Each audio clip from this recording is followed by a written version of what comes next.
Nous sommes toujours avec Nathalie Carré, chargée de l'entrepreneuriat à la CCI pendant toute la durée de ce deuxième confinement.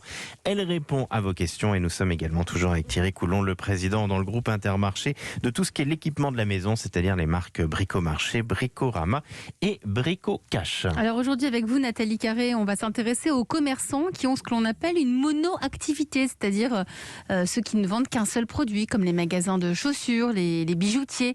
Et donc vous allez mettre, je crois, à la CCI au point une appli pour leur venir en aide spécifiquement. Alors, effectivement, on a mis en place une appli parce que, en fait, les mono-activités, c'est assez simple. C'est un peu binaire. C'est ouvert ou c'est fermé. La complexité vient des cas hybrides, des multi-activités. Donc, on va essayer de faire le point un peu là-dessus parce que c'est très impactant sur le fonds de solidarité. Vous savez, il est passé jusqu'à 10 000 €, mais jusqu'à 10 000 € si vous êtes fermé administrativement. Seulement.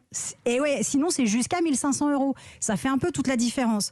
Donc, quand on est sur un établissement qui a plusieurs activités, il faut comprendre, il y a une certaine logique. On va prendre un exemple. Un artisan, un joaillier par exemple. Okay, donc, un commerce de joaillerie, c'est fermé. Ok, donc fermé administrativement, aide jusqu'à 10 000 €.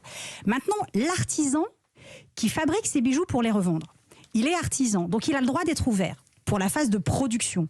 Mais comme il ne peut pas vendre, son commerce étant fermé, alors est-ce qu'il est ouvert ou est-ce qu'il est fermé ? Eh ben, en fait, ce qu'il faut prendre en considération, c'est l'activité principale, c'est-à-dire le chiffre d'affaires, d'où vient son chiffre d'affaires. Et en majorité, quand on est artisan, qui vendons nos bijoux par exemple, ben notre chiffre d'affaires principal, il vient de la vente.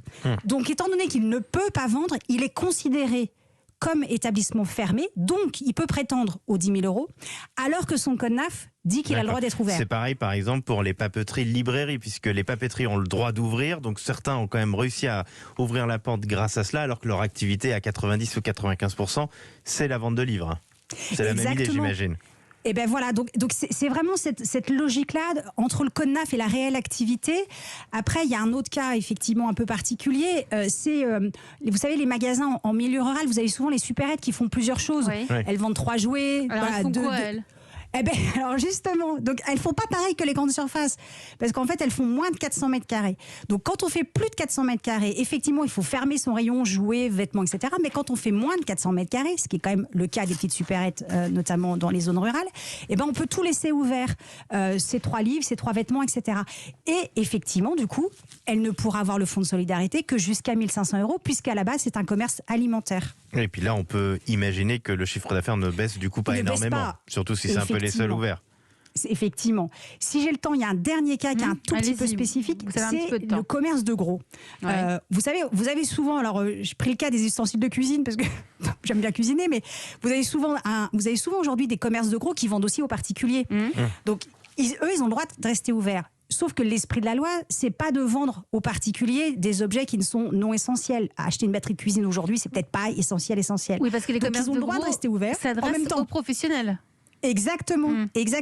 C'est pour le commerce inter-entreprise. Donc, ils ont le droit de rester ouverts pour les professionnels, mais ils ne doivent pas vendre, sauf à distance évidemment, aux particuliers.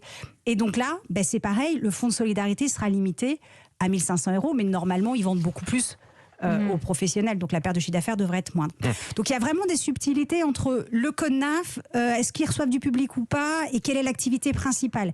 Donc la meilleure chose, c'est d'appeler sa chambre de commerce, parce que voilà, et trouver la bonne solution, parce que c'est pas si simple que ça quand même. En tout cas, grâce à vous, on aura aussi une prouesse sur l'antenne d'Europe 1. Tout le monde sait ce qu'est un code NAF maintenant, parce que pas grand monde devait le savoir avant. Si on le cherche, on le trouve où, ce code NAF ?